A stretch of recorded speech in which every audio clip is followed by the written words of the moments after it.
Welcome back to Everything Outdoors. My name is Jeremy, and today we're going to be reviewing a Glock 26 Gen 5 chambered in 9mm. So we picked this gun up from our local gun dealer, Kentucky Gun Country. I like the gun dealer. That's not where I got both of my shotguns from, but yeah.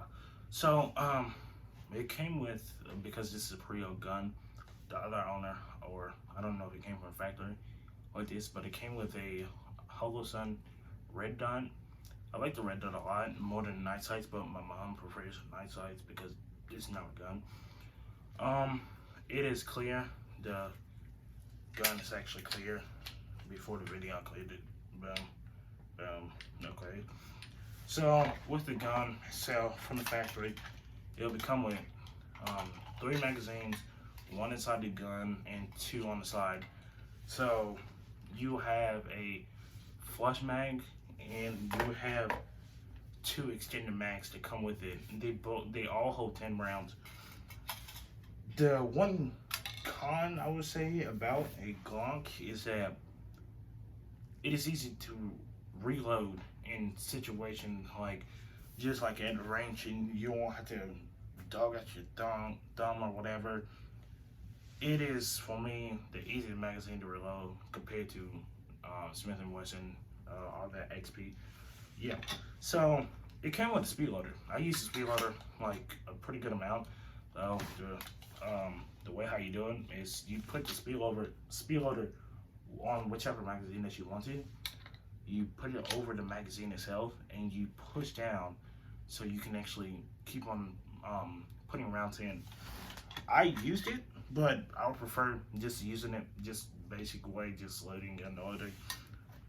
Also, in the case, you will get a brush, a gun slot, which I will show you how to put it on. So with the gun lock, it's obviously orange. My Mossberg Maverick 88 was black. It was black. If I can get this open.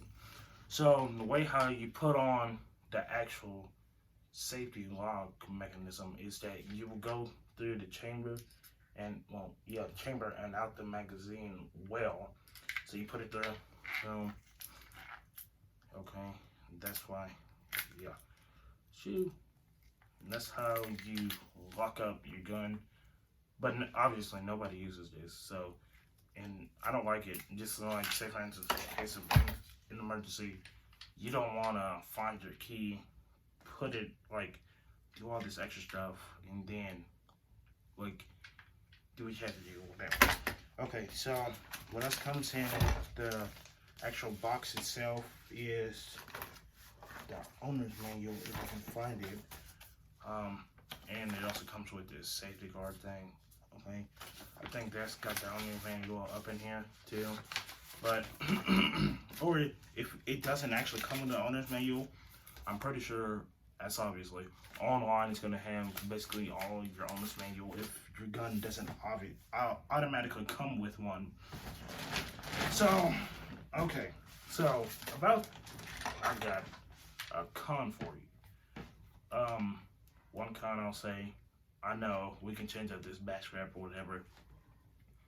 I'll just say the grip for me. I would say if you're paying this much money for a gun, you want a good grip on the gun. You don't want this little, like, I feel like it's just plastic, especially right here. All this is just plastic, so, I mean, except for the sliding stuff and then internals. But I actually do not, like, I actually hate the grips. Like, I know we can change it out or whatever, put, like, slide on another grip that you can actually just slide on. That's a con for me, but it might be a pro for you because you never know how it may feel in your hands when you shoot. It shoot buttery smooth, but I mean, when we first got it, it started to jam, but I guess we didn't have enough high velocity rounds to put through it. I didn't know what condition, like how many rounds got put through. We didn't know that. So another con, by the way, you won't have a safety on this gun. The only safeties, well, there's mainly two safeties. There's an internal safety, I forget what it's called, and there's an external safety, which is this trigger thing right here, like this secondary trigger I was saying. Okay, so to basically fire the gun, if you only have your finger on one of the triggers and the gun's clear, okay, gun's clear.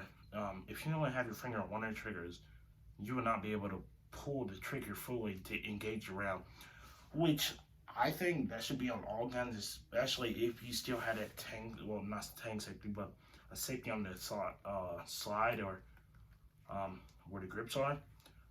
I would say you need both of them, not just the internal and a trigger safety.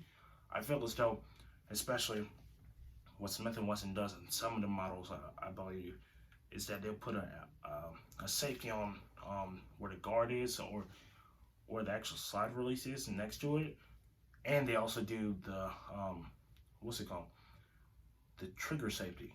I like the trigger safety, but for me, and just in like, especially when you're holstering it, I feel as though even though you learn that all safeties are designed well, but they can all fail.